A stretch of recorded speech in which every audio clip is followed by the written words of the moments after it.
Cuando la política divide Israel y Judá. A la muerte de Salomón, que acontece en el año 931 a.C., le sucede el hijo Roboam. Fue proclamado y aceptado por el pueblo de una vez, pero otra parte, él no estaba seguro si las demás tribus lo iban a aceptar de la misma forma.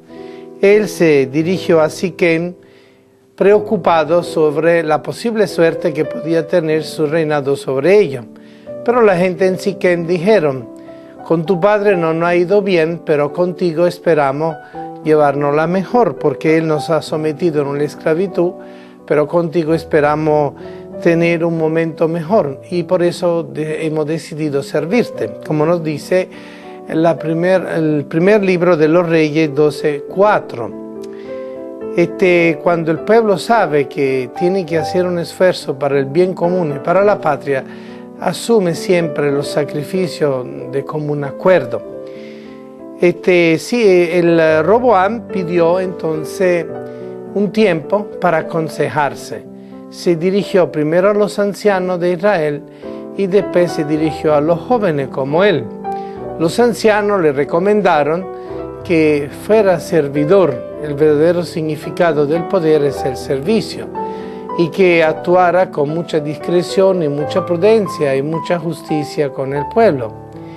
Por otro lado, los jóvenes le recomendaron seguir la misma política de su padre Salomón, es decir, de seguir sometiendo el pueblo a esos tributos y esos esfuerzos en la construcción de los muros de Jerusalén y de otras obras. El joven, claro, se dejó vencer por la emoción de la edad y por lo que es la tentación del poder, y aceptó el consejo de la juventud, dejando de lado el consejo de los ancianos.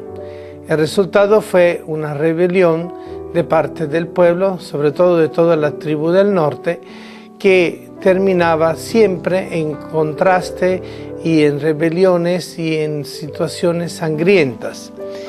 En realidad fue una decisión que iba en contra inclusive de la misma voluntad de Dios, porque Dios nunca está de acuerdo con la injusticia. Y de esa forma se había revelado al pueblo de Israel con Moisés, el Dios que sacó al pueblo de Egipto y lo liberó de la esclavitud. No podía Dios aceptar la misma situación dentro del mismo pueblo en la tierra prometida. En un cierto sentido, Dios mismo va impulsando entonces personajes que van contrastando la política del hijo de Salomón. Por ahí tenemos Jeroboam, del centro del país, que era un joven de la tribu de Efraín, el cual era un hombre fuerte, joven, decidido, con mucha capacidad, y el mismo hijo de Salomón le encarga el trabajo de la construcción del muro de la ciudad de Jerusalén. Al ver todo el sometimiento y la esclavitud y los trabajos forzados, se dio cuenta que eso no podía estar con el plan de Dios, y se recordó también que él estaba casado, el Salomón, con la hija del faraón, y que entonces los mismos pecados del faraón se multiplicaban dentro del pueblo de Israel. Además, Jeroboam se encontró con el profeta Ahías, que era también un hombre del centro del país y específicamente de la zona de Silo, el cual también empezó a dar profecía y mensaje al joven, diciéndole que era el que Dios había escogido para dirigir a la tribu. En un cierto sentido pareciera contradictorio que todo esto acontezca después de Salomón.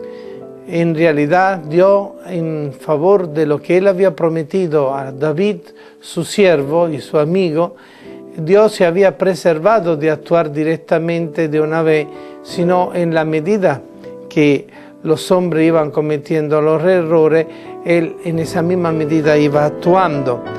Un amor de padre que había tenido compasión del hijo, a pesar de la infidelidad.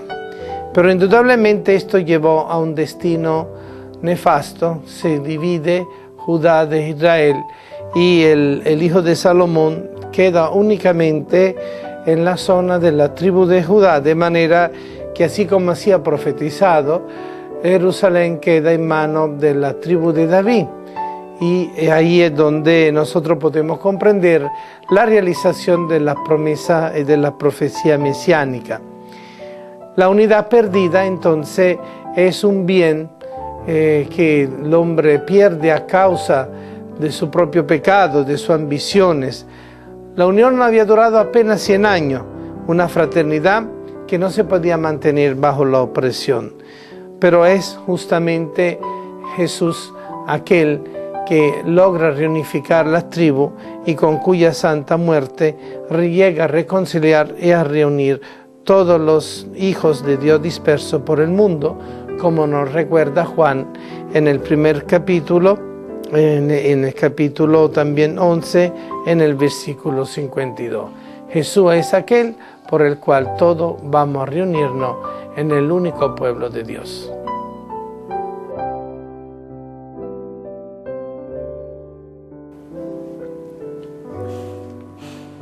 Salomón no logra mantener el reino que David dejó. Al final las tribus se dividen por luchas políticas. El reino del norte, Samaria, va a quedar con 10 tribus y va a perder su fe monoteísta poco a poco. De ahora en adelante, la historia de Israel va a quedar marcada por la tribu de Judá. La religión monoteísta se mantendrá en esa tribu.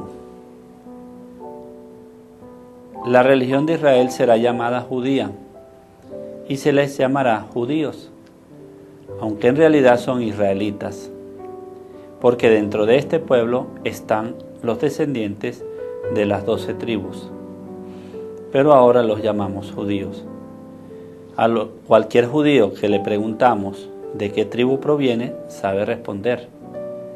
Los de Samaria son deportados hacia el norte, hacia Asiria, y en su lugar, al norte de Judá, llegan otros pueblos con otras creencias. Los samaritanos son una mezcla de lo que quedó de israelitas y los otros pueblos, pero sin la fe claramente monoteísta.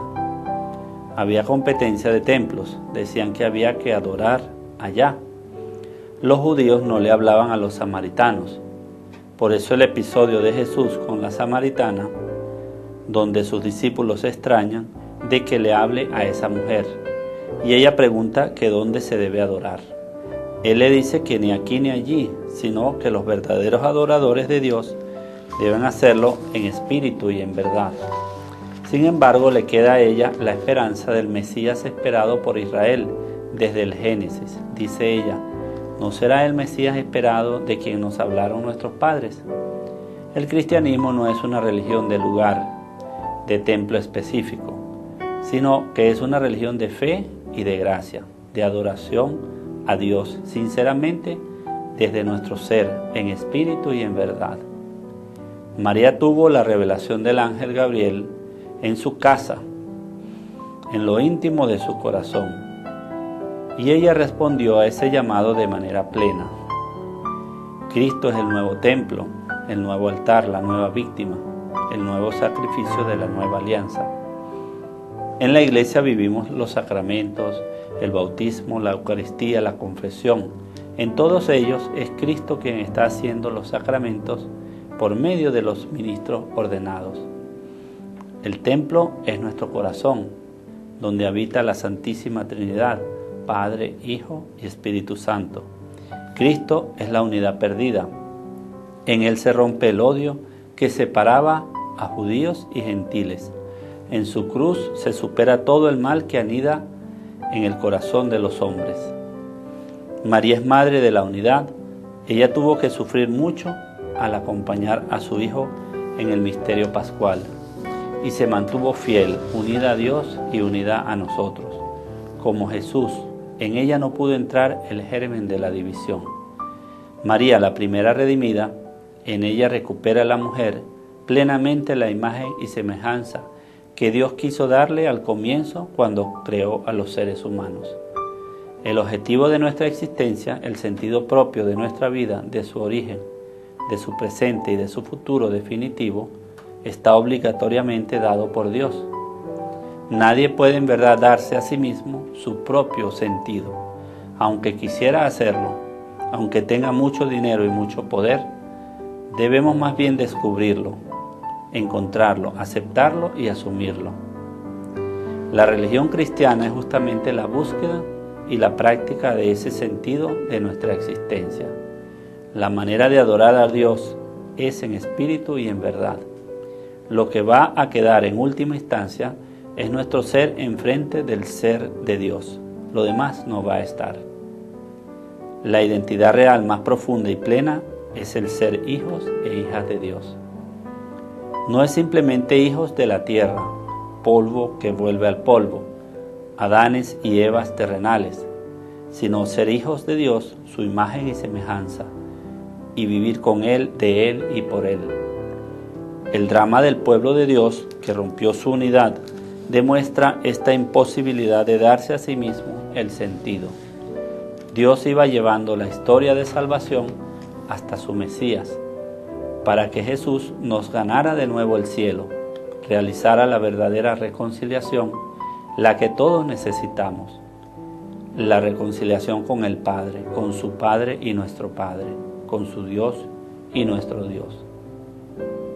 Podemos preguntarnos, ¿en qué somos nosotros causa de división y de escándalo para la fe de nuestro prójimo?